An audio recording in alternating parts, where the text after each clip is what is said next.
कश्यप ने क्या किया? एक प्लान बनाया। हिरण्यकश्यप ने अपनी बहन होलिका को बुलाया।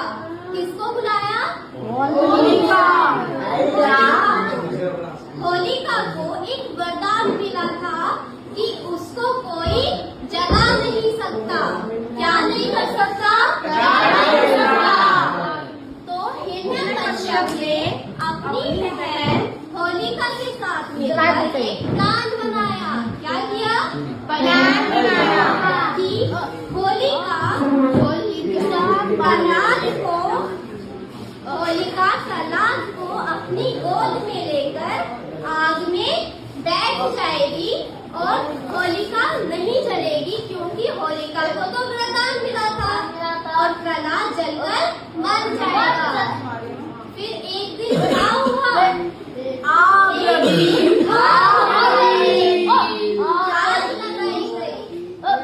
उस आग में होलिका को बिठाया गया। होलिका ने फिर प्रहलाद को अपनी गोद में बिठाया। अब प्रहलाद ने क्या किया होगा? क्या किया प्रहलाद ने? किया विष्णु जी का याद। प्रहलाद ने करा विष्णु जी का जाप। बोलो सभी ओम वासुदेवाय नमो नमः। ओम वासुदेवाय नमो नमः। अब क्या हुआ? विष्णु जी प्रहलाद से खुश हुए। क्या हो गए? विष्णु जी खुश हो गए प्रहलाद से। अब क्या हुआ? अब हुआ एक मैजिक। अब क्या हुआ? मैजिक। बहुत जोर से हवाएं चलने लगी। क्या चलने लगी? हवा। अब हवा में होलिका के कपड़े उड़ गए, जिसमें उसको वरदान मिला था। अब होलिका आग में जल गई। और होलिका आग में जल गई। प्रहलाद बच गया। और प्रहलाद बच गया क्योंकि उसने वासुदेव को याद किया था। और ये सब उसका पिता हिरण्यकश्यप देख रहा था, जिससे उस पर कोई असर नहीं हुआ।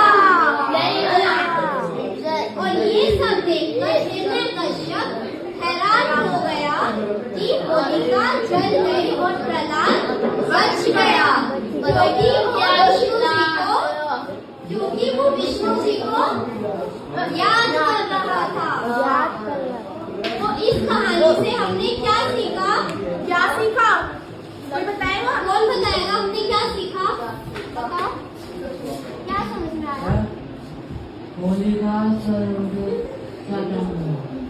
होलिका जल गई थी। क्यों जली थी? क्योंकि वह बुरी थी। पूरे राजा हिरण्यकश्यप के साथ मिली हुई थी। तो इस कहानी से हमने देखा कि बुराई हमेशा हार जाती है और प्रहलाद इसलिए बच गया क्योंकि वह अच्छा था। तो हमने देखा हमेशा अच्छाई पर बुराई की हार होती है। तो आपको समझ आया हम होली क्यों मनाते हैं? होली का दहन क्यों होता है? क्यों होता है होली का दहन? समझ आया सबको? बोलो yes ma'am. Happy Holi everyone. Happy Holi.